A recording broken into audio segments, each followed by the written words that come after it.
वरोरा शहरात स्थानिक गुन्हे शाखा चंद्रपूरच्या पथकानं कारवाई करत पिस्तल, 2 मॅगझीन आणि 10 जिवंत काडतुसांसह एका व्यक्तीस अटक केली आहे। या कारवाईमुळे परिसरात खळबळ उडाली असून पोलिसांकडून पुढील तपास सुरू आहे।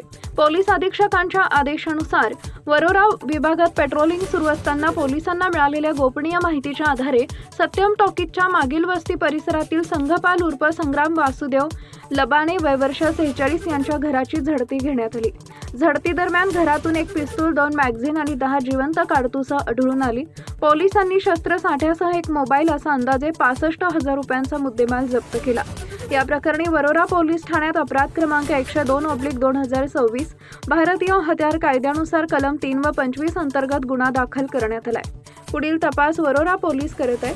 ही कारवाई पोलीस अधीक्षक आयुष नोपानी, अप्पर पोलीस अधीक्षक ईश्वर कातकडे आणि स्थानिक गुन्हे शाखेचे पोलीस निरीक्षक अमोल काचोरे यांच्या मार्गदर्शनाखाली करण्यात आले। टाइम्स ऑफ महाराष्ट्रसाठी वरोरा भद्रावती प्रतिनिधी आशिष कोटकर यांचा रिपोर्ट।